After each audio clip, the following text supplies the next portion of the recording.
in the wrong context, this will sound completely wrong, but my view is, since people started getting paid for UK battle rap has become shit. Not that I think people shouldn't be getting paid, but back in the day, Erugh could put on any big massive event he wanted for practically free. Make his money, go home happy, all the battlers are happy, they've got views and exposure. When it was kind of Shotty who really sort of, you know, blew the lid off things by openly saying that he's not battling for Don't Flop until they pay him and blah blah blah. And then everyone basically started to get asking to get paid. King of the Ronalds has always paid main events.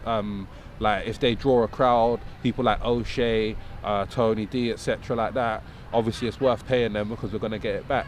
But obviously I understand when you got newer battlers or people who ain't really got as big of a fan base, it don't make sense paying them because you're gonna lose the money. So I think that at the moment, it's harder to put on big, good events because people want more money. And that's why we're getting a lot of the sort of training days events, and we're getting a lot of the revival events that ain't really got a lot of big battlers on it. I think some of the problems is that it's battle rap, innit, and it's not serious.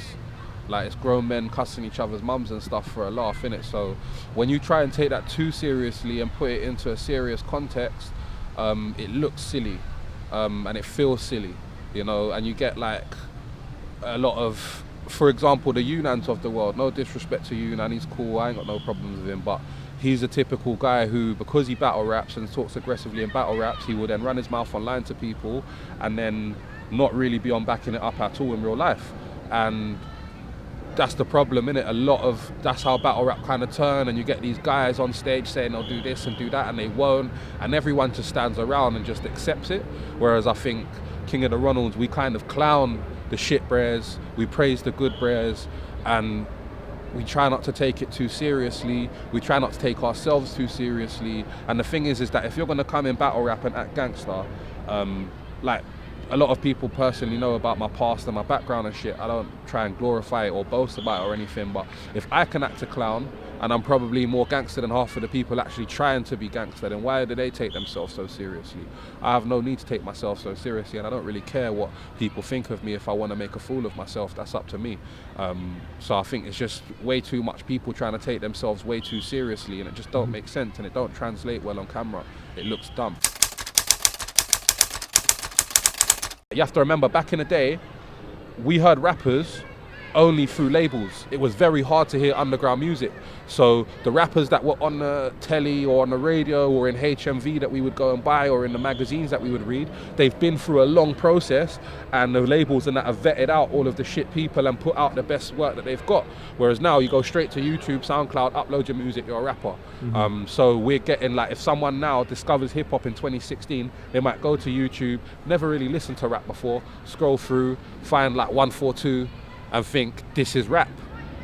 That is going to leave a bad impression on rap as in general, and that person and their friends are probably never really going to go back to rap and really find out what it is in all of its glory. The forums, I think people, they feel like they're part of a crew. I think forums, the online gangs, basically. And again, that needs to stop, because as much as I appreciate people sticking up for KOTR and riding for it, but if I don't know you really properly in real life, that person you're riding against, if they decide to come and pull you up about that in real life, I'm not getting involved. I don't really care about half of the online people like that in real life, where I'm gonna actually put myself in physical confrontations to save them. It don't really work like that. You need to be able to back what you're gonna say. There's a couple people I think Erugh would never battle, and that's Micky and Disaster. I'd love to see both of them. Exactly, and that's for obvious reasons. And this is the problem. You know, Erugh needs to grow a bit of a backbone, and he will get a lot more respect from it. He will get a lot more respect from it. You're a big part of battle rap, and you're swerving two of the other big parts of battle rap. It's just, it don't really make sense, man. There's a lot of entertainment, there's a lot of money to be made. There's no point being scared over shit, man. At the end of the day, I fucking come to work in Brixton every day. I'm from West London. I might get punched in my face walking through this park of the evening by some random gang. Like, that's not going to stop me from doing what I do, and it shouldn't stop Erugh from doing what he does, you know. But yeah, I don't think it's ever going to happen. Personally, people think Ergh's a better battler. And on paper he probably is, because he's had a lot better performances in a lot more battles. But like Micky versus Rivers, he done really good. Micky's King of the Ground Zero battle, he done really good. That Micky versus Erugh, I think he would clown him a lot. He would clown him a lot harder, and Erugh would be trying to impress people with his fancy bars. But I don't really rate Erugh as a battler just because of his pronunciation and his use of words that he probably wouldn't use outside of battle rap, like the street slang and stuff like that. Like, it just doesn't really fit his voice and his image.